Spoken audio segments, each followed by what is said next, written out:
প্রতীকী প্রদর্শনটা।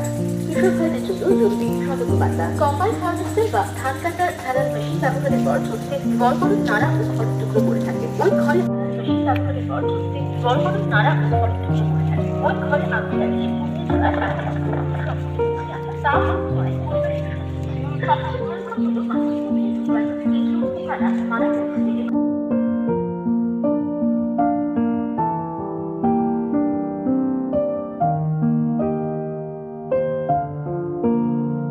মাটির শক্ত ভাব ফসলের ফলনের ঘাটতি ঘটাচ্ছে। এছাড়া খড় পোড়ালে উদ্ভিদ খাদ্যও নষ্ট হয়। কোনো অবস্থাতেই ধান জমিতে পড়ে থাকার নাড়া উঠিয়ে দেওয়ায় ব্যাপক ক্ষতির সম্মুখীন হচ্ছি।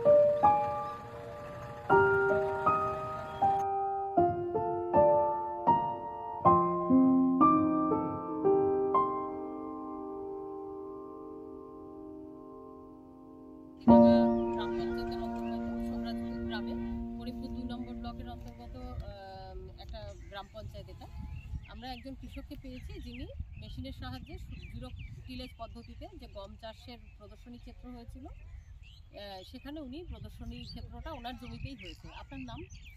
আমার নাম আইবুদ্দিন শেখ, গ্রাম সোমরাজপুর, নতিডাঙ্গা ১ নম্বর গ্রাম পঞ্চায়েত।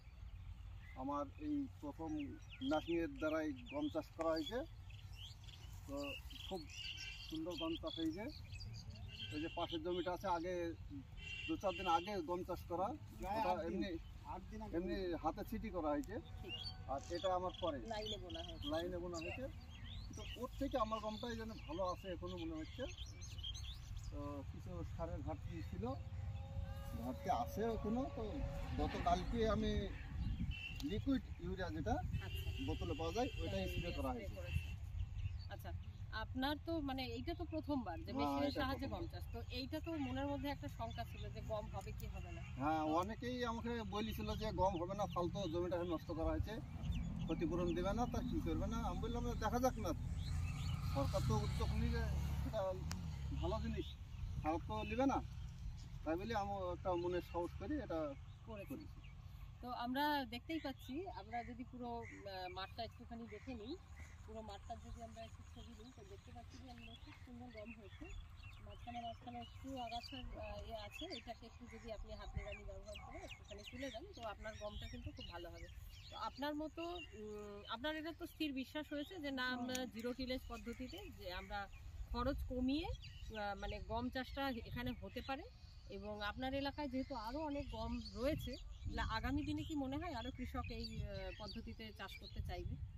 অবশ্যই দরকার এইভাবেই করার, তাহলে খরচটা কমবে, খাটনিও কমবে অনেকটাই। মেশিনের খুব ভালো হবে। তো মেশিন পাওয়া কঠিন। আমরা তাহলে আমরা দেখতে থাকি এই ক্ষেতে। আমরা আগামীতে আবারও আসব যখন হচ্ছে গমের শীষ বার হওয়া শুরু হবে। তো উনি ভালোভাবে এই জমিটাকে ম্যানেজমেন্টটা করেছেন। আর আগামীতে ওনার বিশ্বাস যে আরও বহু কৃষক এই শূন্য কর্ষণ পদ্ধতিতে গম চাষে উৎসাহী হবেন এবং প্রদর্শনী ক্ষেত্রে আগ্রহী হবেন। কৃষি দপ্তরের পক্ষ থেকে আমি সহ কৃষি অধিকর্তা বিষয়বস্তু জেসমিন হক, আমার সঙ্গে রয়েছেন সহ কৃষি অধিকর্তা হরিপুর ২ নম্বর ব্লক সুমন দে। তো আমরা আশাবাদী আগামীতে আমরা আরও এই ধরনের প্রদর্শনী ক্ষেত্র করব। সকলকে ধন্যবাদ জানাই।